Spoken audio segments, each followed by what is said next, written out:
ওসমান হাদি বুক ভরা স্বপ্ন নিয়ে রাজপথে নেমেছিল।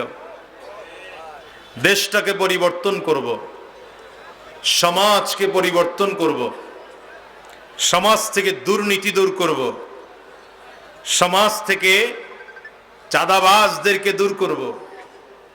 বুক ভরা আশা নিয়ে জমিনে নেমেছিল যে আমিও একজন সংসদের সদস্য হব, এদেশের আইন প্রণয়ন করতে গিয়ে সহযোগিতা করব। কিন্তু দেখেন ভাগ্যের কি নির্মম ইতিহাস। কোন পিশাচ তার এই স্বচ্ছ চলাকে সহ্য করতে পারেনি। ঐতিহ্যবাহী চরমনাই মাহফিলের নমুনায় কুড়িগ্রাম জেলা মুজাহিদ কমিটির উদ্যোগে আয়োজিত আজকের এই 3 দিন ব্যাপী ইজতেমার সমাপনী দিবস, আসরের নামাজের পরে যে রব্বি করিম মৌলাই করিম আপনাকে আমাকে পৃথিবীর সব থেকে দামি জায়গায় দামি মজলিসে বসার তৌফিক দান করেছেন, এই জন্য শুকর আদায় করি, বলি আলহামদুলিল্লাহ। আলহামদুলিল্লাহর আওয়াজ একটু কম হয়ে গেল না? আলহামদুলিল্লাহর আওয়াজ আর একটু জোরে বলার কি অসুবিধা হবে? আমাদের এই কণ্ঠ দান করেছেন কে? জোরে বলেন, আওয়াজ করে চিল্লায় বলেন। ডান হাতের শাহাদাত আঙ্গুলিটা উঁচা করে চিল্লায় আরো জোরে বলেন। এই কণ্ঠ যদি আল্লাহ তাআলা দান করে থাকেন তাহলে কণ্ঠের মালিকও তো আল্লাহ। কণ্ঠের মালিক যদি আল্লাহ তাআলা হয়ে থাকেন তাহলে আপনার আমার কণ্ঠের সর্বোচ্চ আওয়াজ এটা পাওনাদার কে? আরো জোরে বলা যায় না? এতজন মানুষ মিলে যদি আল্লাহ শব্দ উচ্চারণ করেন ও কুড়িগ্রাম পুরো জেলাটা থরথর করে কাঁপার কথা, ঠিক কিনা? আওয়াজ করে বলেন। এই জন্য জবান খুলে আওয়াজ দিয়ে প্রাণ উজাড় করে জোরে সরে বলুন আলহামদুলিল্লাহ। খুব লম্বা সময় কথা বলার সুযোগ আমার হাতে নেই, অল্প সময় কথা বলতে হবে। চেয়েছিলাম যে জোহরের পরেই যদি কথা বলা যায় তাহলে সহজ হয়, তো আপনারা বিশ্রামে ছিলেন, এজন্য আসরের পরের সময়টা বেছে নিলাম। মূলত আলোচনা মাকসাদ না, মাকসাদ হলো আপনাদের কাছ থেকে একটু দোয়া নেওয়া। এতজন মানুষ এখানে উপস্থিত, আল্লাহ তাআলা কার দোয়া আমার জন্য নাজাতের ওসিলা করেন জানি না। আর বয়ান করার জন্য বড় বড় উলামায়ে কারাম আছেন, বিশেষ করে আজকের এই মাহফিলের প্রধান আকর্ষণ, প্রধান অতিথি বাংলার সিংহ পুরুষ, এই বাংলার মুক্তিকামী জনতার প্রাণের মানুষ, হৃদয়ের স্পন্দন, বাংলার 20 কোটি মানুষ যার দিকে তাকিয়ে আছে, যার নেতৃত্বের দিকে তাকিয়ে আছেন, আমিরুল মুজাহিদিন হযরত পীর সাহেব হুজুর চরমনাই দামাত বরকাতুহুমুল আলিয়া, একজন পরীক্ষিত, স্বচ্ছ, দক্ষ, অভিজ্ঞ, বিজ্ঞান সম্পন্ন নায়েবে রাসূল হিসাবে, নবীজির ওয়ারিস উলামায়ে কেরাম হিসাবে যিনি গোটা জাতিকে এখন পর্যন্ত সঠিক পথের প্রদর্শন করছেন, আল্লাহ হযরতের হায়াতে বারাকা দান করুন। এত আস্তে বললেন, আরো জোরে বলেন। বড়রা জমিন থেকে আমাদের মাঝ থেকে বিদায় হয়ে যাচ্ছেন আস্তে আস্তে। আমরা দোয়া করি আল্লাহ তাআলা আমাদের আমিরুল মুজাহিদিন এবং নায়েবে আমিরুল মুজাহিদিন, আল্লাহ তাআলা তাদের হায়াতে বারাকা দান করুন। আমি যে আয়াতে কারিমা তিলাওয়াত করেছি, আল্লাহ রাব্বুল আলামিন বলেন, ইযা জাআ আজালুহুম লা ইস্তাখিরুনা সাআতান ওয়া লা ইস্তাকদিমুন। আল্লাহ তাআলা গোটা পৃথিবীর মানুষকে উদ্দেশ্য করে লক্ষ্য করে বলেন, মৃত্যুর সময়টা নির্ধারিত।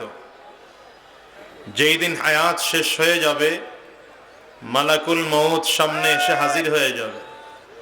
আজরাইল আলাইহিস সালাতু ওয়াস সালাম সামনে হাজির হয়ে যাওয়ার পরে, মৃত্যুর দূত সামনে এসে দাঁড়িয়ে যাওয়ার পরে এক মুহূর্ত আগে আর পরে এমন কোন সুযোগ নাই জান কবজ যখন নির্ধারণ করা হয়েছে তখনই জান কবজ করা হয়ে যাবে।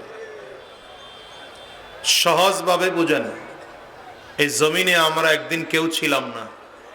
বলেন, সবাই বলেন, একদিন কেউ না, বলেন না সবাই, জোরে বলেন। এই জমিনে আমরা একদিন কেউ ছিলাম, এখন আছি। ঠিক খুব শীঘ্রই এমন একটা দিন আসবে যেদিন আমরা কেউ থাকবো না। ঠিক না ঠিক? আপনি আমি যেই বাড়িটার মালিক, হিসাব করলে দেখবেন যে 50 বছর আগে এই বাড়ির মালিক অন্য কেউ ছিল। হয়তো আপনার আমার বাবা ছিলেন, বা দাদা ছিলেন, বা তার থেকে আরো বড় কেউ ছিল। আবার এখন আপনি আমি যেই বাড়ির মালিক, আগামী 50 বছর পরে হিসাব করলে দেখবেন এই বাড়ির মালিক আপনি আমি থাকবো না, এই বাড়ির মালিক অন্য একজন কেউ হয়ে যাবে। ঠিক না? আমাদের স্বপ্ন অনেক লম্বা, হায়াত খুব ছোট, স্বপ্ন অনেক বড়। অনেক স্বপ্ন দেখি আমরা। কেউ তো স্বপ্ন দেখি আমি অনেক টাকার মালিক হব, কেউ স্বপ্ন দেখি আমরা সম্পদের মালিক হব, কেউ স্বপ্ন দেখি আমরা জমি জমার মালিক হব, কেউ তো স্বপ্ন দেখি আমরা গাড়ি বাড়ির মালিক হব, কেউ স্বপ্ন দেখি আমি বড় নেতা হব। কিন্তু অনেক সময় এমনও দেখা যায় স্বপ্ন স্বপ্নের জায়গায় থেকে যায়, আমার সামনে আজরাইল এসে দাঁড়ায় যায়। আশ্চর্যের বিষয় হচ্ছে, আজরাইল ভালো মানুষের কাছেও আসবে, খারাপ মানুষের কাছেও আসবে, সুন্দর মানুষটার কাছেও আসবে, অসুন্দর মানুষটার কাছেও আসবে, গরিব মানুষের কাছেও আসবে, ধনী মানুষের কাছেও আসবে, রাজা প্রজার কাছেও আসবে, রাস্তার ফকিরের কাছেও আসবে। না আসবে না? এই বলেন, কথা বলেন, আসবে না আসবে না? আসবে। টাকাওয়ালার কাছে আজরাইল একটু পরে আসবে, ব্যাপার কিন্তু এমন না। এই জন্য বলি, আমাকে আপনাকে প্রত্যেককেই মরতে হবে। এই মাহফিলের কথা চিন্তা করেন। এই মাহফিল প্রতিষ্ঠা করেছেন শায়েখ রহমতুল্লাহ আলাই নব্বরাল্লাহু মারকাদাহ, কালো মানিক সৈয়দ ফজলুল করিম রহমতুল্লাহ আলাই। আল্লাহর বান্দা তো জমিন থেকে, গোটা জাতিকে কাঁদিয়ে জমিন থেকে বিদায় হয়ে গেলেন। এটাই হায়াত, এটাই জিন্দেগি। আমার উস্তাদ মুহতারাম আল্লামা নুরুল হুদা ফয়জি সাহেব দামাত বারাকাতুহুম, তিনি তো এই মাহফিলে গত বছরও বয়ান করেছিলেন। তো আল্লাহর বান্দা আজকের এই মাহফিলে বয়ান করার সুযোগ নেই। এভাবে করে প্রত্যেকটা মানুষকেই চলে যেতে হবে। বিশেষ করে ওসমান হাদি বুক ভরা স্বপ্ন নিয়ে রাজপথে নেমেছিল। দেশটাকে পরিবর্তন করব, সমাজকে পরিবর্তন করব, সমাজ থেকে দুর্নীতি দূর করব, সমাজ থেকে চাঁদাবাজদেরকে দূর করব। বুক ভরা আশা নিয়ে জমিনে নেমেছিল যে আমিও একজন সংসদের সদস্য হব, এদেশের আইন প্রণয়ন করতে গিয়ে সহযোগিতা করব। কিন্তু দেখেন ভাগ্যের কি নির্মম ইতিহাস। কোন পিশাচ তার এই স্বচ্ছ চলাকে সহ্য করতে পারেনি। ঠিক না বেঠিক? ভাই, মরণ তো লাগবেই। এই জন্য নবীজি সাল্লাল্লাহু আলাইহি ওয়াসাল্লাম বলেন, আল কাইয়িসু মান দানা নাফসাহু ওয়া আমিলা লিমা বা'দাল মাউত। নবী বলেন, বুদ্ধিমানকে, পয়গম্বর বলেন, যে নিজেকে নিজে চিনে। নিজেকে নিজে চিনে মানে আমার পরিচয় কি, এটা আগে বোঝা দরকার। আমার একজন আল্লাহ আছেন, আমার একজন রব আছেন, আমার একজন নবী আছেন। বলেন না, কথা বলেন। আমার একজন নবী আছেন, আমার একজন রব আছেন। বলেন, আমাদের রবের নাম কি? আঙ্গুল উঁচা করে, চিৎকার করে, আওয়াজ দিয়ে, প্রাণ উজাড় করে, আরো জোরে জবান খুলে, আরো জোরে আওয়াজ করে বলেন, আমার একজন রব আছে, আমার একজন নবী আছে। আমার জন্য আল্লাহ তাআলা একটা কোরআন দিয়েছেন, 30 পারাওয়ালা কোরআন। 114 সূরাওয়ালা কোরআন দিয়েছেন, ঠিক না? কোরআন বোঝার জন্য আমার কাছে নবী পাঠিয়েছেন, কোরআন বোঝার জন্য আমার কাছে নবী পাঠিয়েছেন।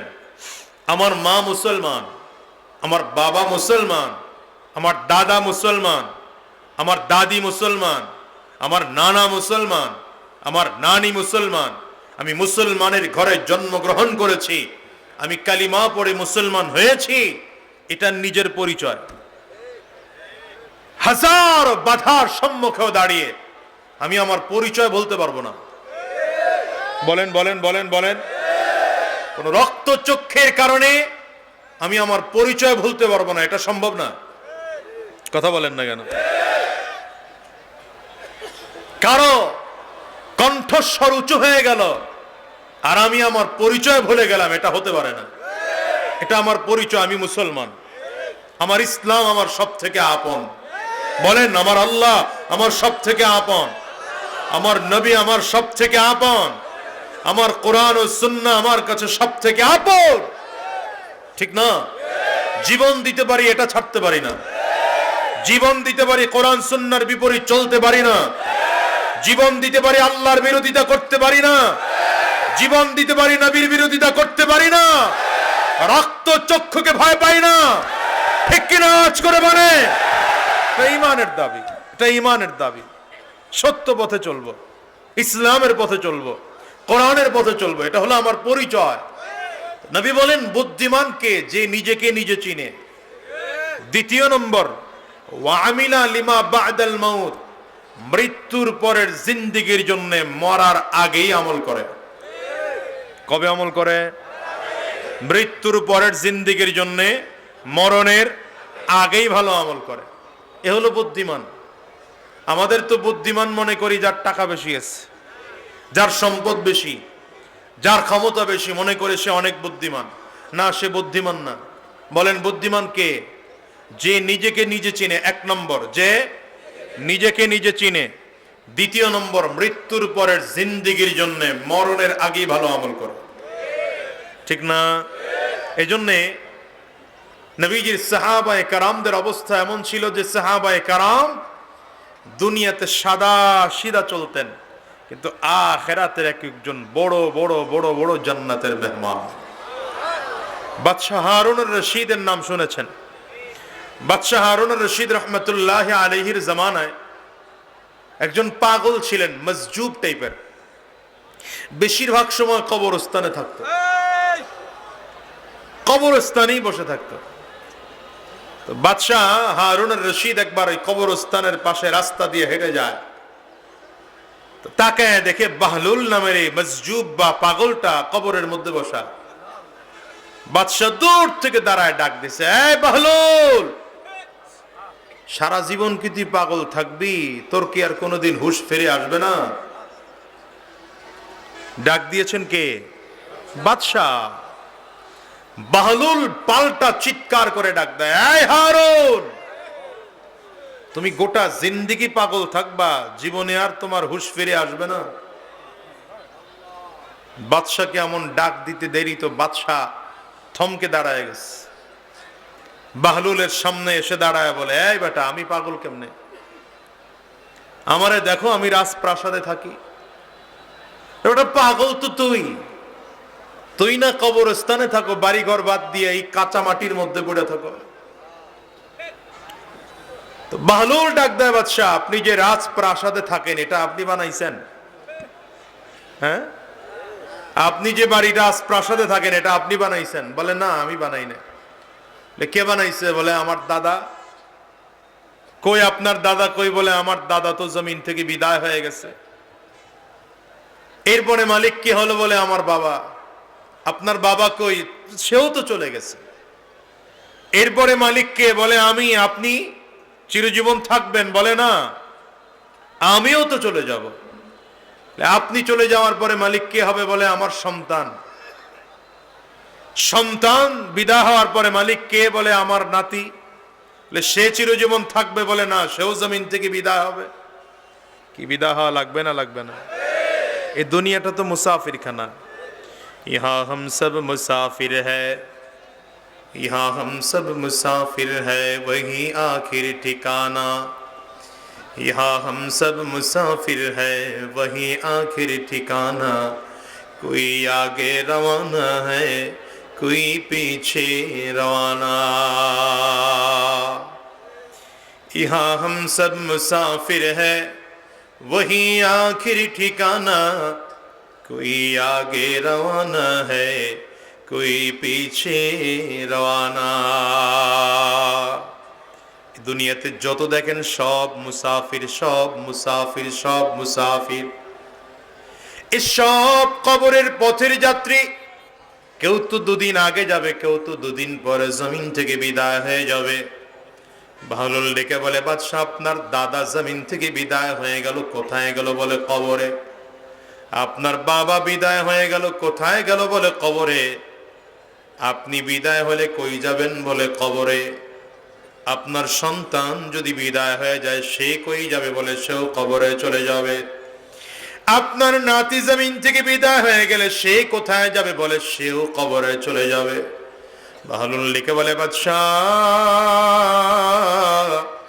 তাইলে বোঝা গেল আপনি যে রাজপ্রাসাদে থাকেন এটা চিরজীবন থাকা যায় না, বরং চোখাম থেকে আসলে কবরেই চলে আসতে হয়।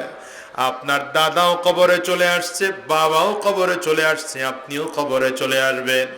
আপনার সন্তান আপনার নাতিও কবরে চলে আসবে। তাইলে বলেন বাদশাহ আমি আমাকেও তো মরণ হলে আমারও কবরের মধ্যে চলে আসবে। তাইলে আমি তো মরার আগে এসে কবরে হাজির, আর আপনি এখনো রাজপ্রাসাদে বসে নতুন নতুন স্বপ্ন দেখতেছেন। বলেন বাদশাহ আমি পাগল না আপনি পাগল? এ বাজান ভালো করে কথা বলো। এই দুনিয়ার চিরজীবন থাকা যাবে না, জমিন থেকে বিদায় হওয়া লাগবে। যেই বাড়িটার জন্য পাগল, যেই গাড়িটার জন্য পাগল, এই বাড়ি গাড়ি চিরজীবন থাকবে নাকি? আওয়াজ করে চিল্লায় বলেন। এই জমিন থেকে বিদায় হয়ে একদিন অন্ধকার কবরে যাওয়া লাগবে কি লাগবে না? চিল্লায় আওয়াজ করে বলে। এই যে নয় তোরা আসল বাড়ি, কবর যে তোরা আসল ঠিকানা। এই যে নয় তোরা আসল বাড়ি, কবর যে তোরা আসল ঠিকানা। বলেন না, এই যে নয় তোরা আসল বাড়ি, কবর যে তোর। ও তো এই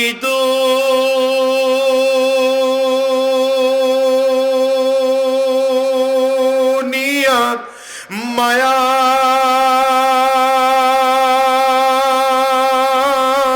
পড়ে করছ কত বাহানা।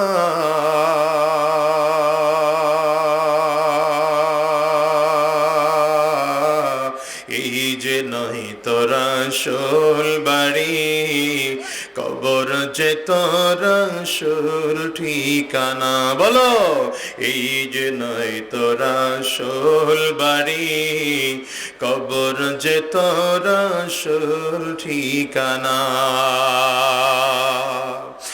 বাবা গেল দাদা গেল,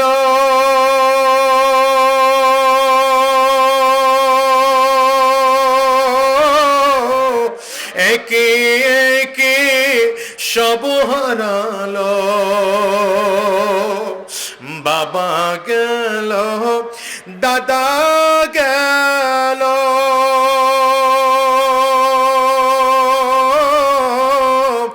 একে একে সব হারালো। তবু কি তোর হইবে না হুশ? তবু কি তোর হইবে না হুশ? শুনবি না তুই কারো মানা?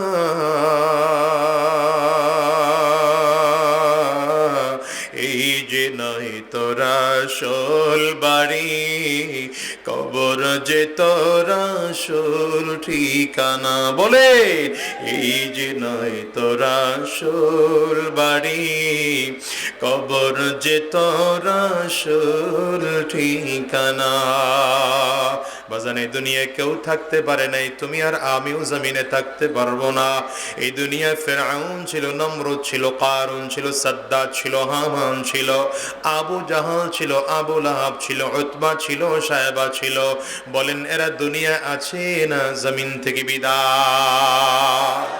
আবার ভিন্ন দিকে আদম আলা নবীনা আলাইহিস সালাতু ওয়াস সালাম ছিলেন, পয়গম্বর ইব্রাহিম আলাইহিস সালাম ছিলেন, পয়গম্বর দাউদ আলাইহিস সালাম ছিলেন, পয়গম্বর ইসহাক আলাইহিস সালাম ছিলেন, পয়গম্বর ইব্রাহিম আলাইহিস সালাম ছিলেন, পয়গম্বর ইসমাঈল আলাইহিস সালাম ছিলেন, পয়গম্বর ইউসুফ আলাইহিস সালাম ছিলেন, পয়গম্বর মুসা আলাইহিস সালাম ছিলেন, পয়গম্বর ঈসা আলাইহিস সালাম ছিলেন। আখিরি জামানার নবী সরওয়ারে দু আলাম জনাবি মুহাম্মদুর রাসূলুল্লাহ সাল্লাল্লাহু আলাইহি ওয়াসাল্লাম জমিনে ছিলেন। বলেন তো এই ভালো ভালো মানুষেরা জমিনে আছে না তারাও জমিন থেকে বিদায়? বুঝা গেল, ভালো মানুষও দুনিয়া থাকবে না, খারাপ মানুষও দুনিয়া থাকবে না, সুন্দর মানুষটাও দুনিয়া থাকবে না, কালো মানুষটাও দুনিয়া থাকবে না, কোটি কোটি টাকার মালিক এই মানুষটাও জমিনে থাকবে না, টাকা পয়সা যাদের মধ্যেও নাই এই মানুষটাও জমিনের মধ্যে থাকবে না, রাজা বাদশাহ এই মানুষটাও জমিনে থাকবে না, কুরের ঘরের মালিক এই মানুষটাও জমিনে থাকবে না, একদিন জমিন থেকে বিদায় হওয়াই লাগবে। চিল্লায় জোরে বলো ঠিক কিনা? সহজ কথা, এই জমিনে আমরা কেউ ছিলাম না, এখন আছি, এমন একটা সময় আসবে আমরা জমিনে থাকবো না। তাইলে মরণ যখন লাগবে, রাজা বাদশাও জমিনে থাকতে পারবে না, গরিব মানুষটাও যেহেতু জমিনে থাকতে পারবে না, তাইলে আমার মরণটা কেমন হবে? এটা হলো সব থেকে বড় প্রশ্নের ব্যাপার। আমার মরণটা কেমন হবে? আমার মরণটা কেমন হবে? এটা বড় প্রশ্নের ব্যাপার। দেখো, কত মানুষের মরণ তো সাজদা অবস্থায় হয়, কত মানুষের মরণ তো রুকু করা অবস্থায় হয়, কত মানুষের মরণ তো নামাজে দাঁড়ায় কোরআন তিলাওয়াত করা অবস্থায় হয়, কত মানুষের মরণ তো কাবা তাওয়াফ করা অবস্থায় হয়, কত মানুষের মরণ তো আমার নবীর রওজা জিয়ারত করা অবস্থায় হয়, কত মানুষের মরণ তো কত চমৎকার সময় হয়, কত মানুষের মরণ কোরআন তিলাওয়াত করা অবস্থায় হয়, আবার কত কপাল পোড়ার মরণ তাকায় তাকায় দেখো মদের বারের মধ্যে হয়, আড্ডার বারের মধ্যে হয়, জুয়ার মধ্যে হয়, মদের অবস্থায় হয়। ঠিক কিনা আওয়াজ করে বলো? ওসমান হাদিও জমিন থেকে বিদায়, হিসাব নিলে দেখো সবার মরণ কিন্তু এক নয়, কিছু মরণ আসে গোটা বাংলাদেশ নয়, সারা বিশ্ব কাঁদে। এই ঠিক কিনা আওয়াজ করে বলো? মরণ তো লাগবেই, মরণ তো লাগবেই, কিন্তু স্বাভাবিক মরবো, স্বাভাবিক মরলে জান্নাত পাওয়া যাবে এমন গ্যারান্টি নাই, গ্যারান্টি নাই। কিন্তু মরণটা যদি সাহাবায়ে কেরামদের মতো মরণ হয়, মরণ যদি ইসলাম কায়েমের জন্য যুদ্ধের ময়দানে গিয়া সাহাবায়ে কেরামদের মতো মুজাহিদের কায়দায় হয়ে যায়, তাইলে ওই মরণের বড় দাম।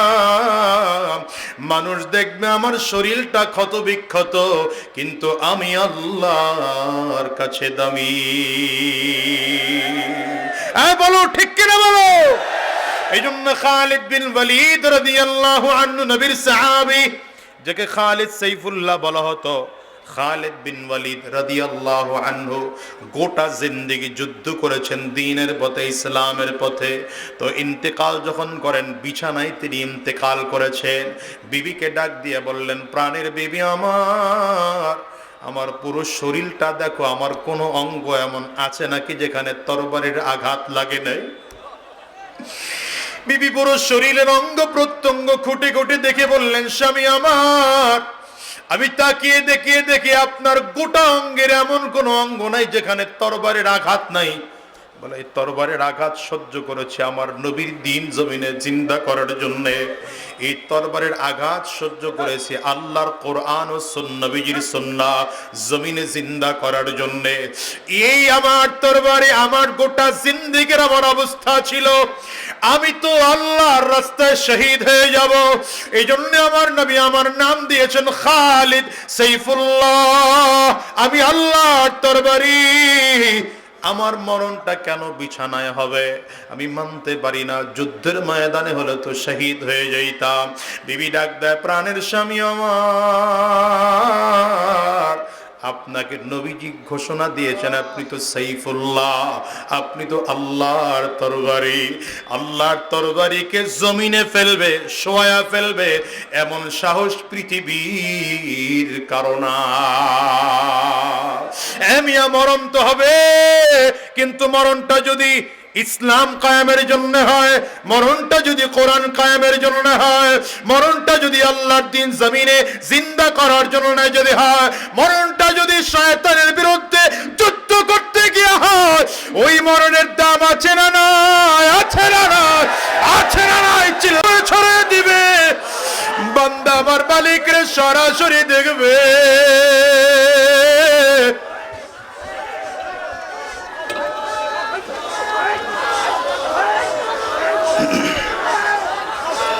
বান্দা আমার মালিককে, বসেন, বান্দা আমার মালিককে সরাসরি দেখবে। আমার মালিকের আমার মালিকের আমার মালিকের সেই দিন অবস্থা এত চমৎকার হবে জানি। আমার মালিকের দিদার সেদিন কত চমৎকার হবে। আরে হুরু গিলমা জিতনে নেয়ামত হায় তু, হুরু গিলমা জিতনে নেয়ামত হায় তু, सबसे बेहतर नेमत दीदार तो।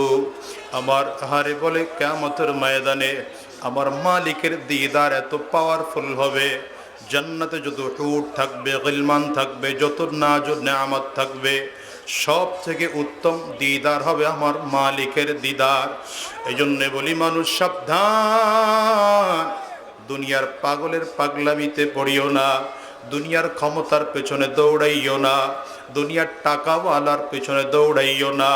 পাগল যদি হইতে হয় মালিকের মোহাব্বত কলিজার মধ্যে ঢোকাও, মনের মধ্যে গোটা জিন্দেগি ভয় রাখো দুনিয়াতে চিরজীবন থাকতে পারবো না, আজ আসি আগামীকাল দুনিয়ায় বাঁচবো না, এই জমিন থেকে বিদায় হওয়াই লাগবে। কারণ দুনিয়াতে আসার তো সিরিয়াল আছে, যাওয়ার কিন্তু সিরিয়াল নাই।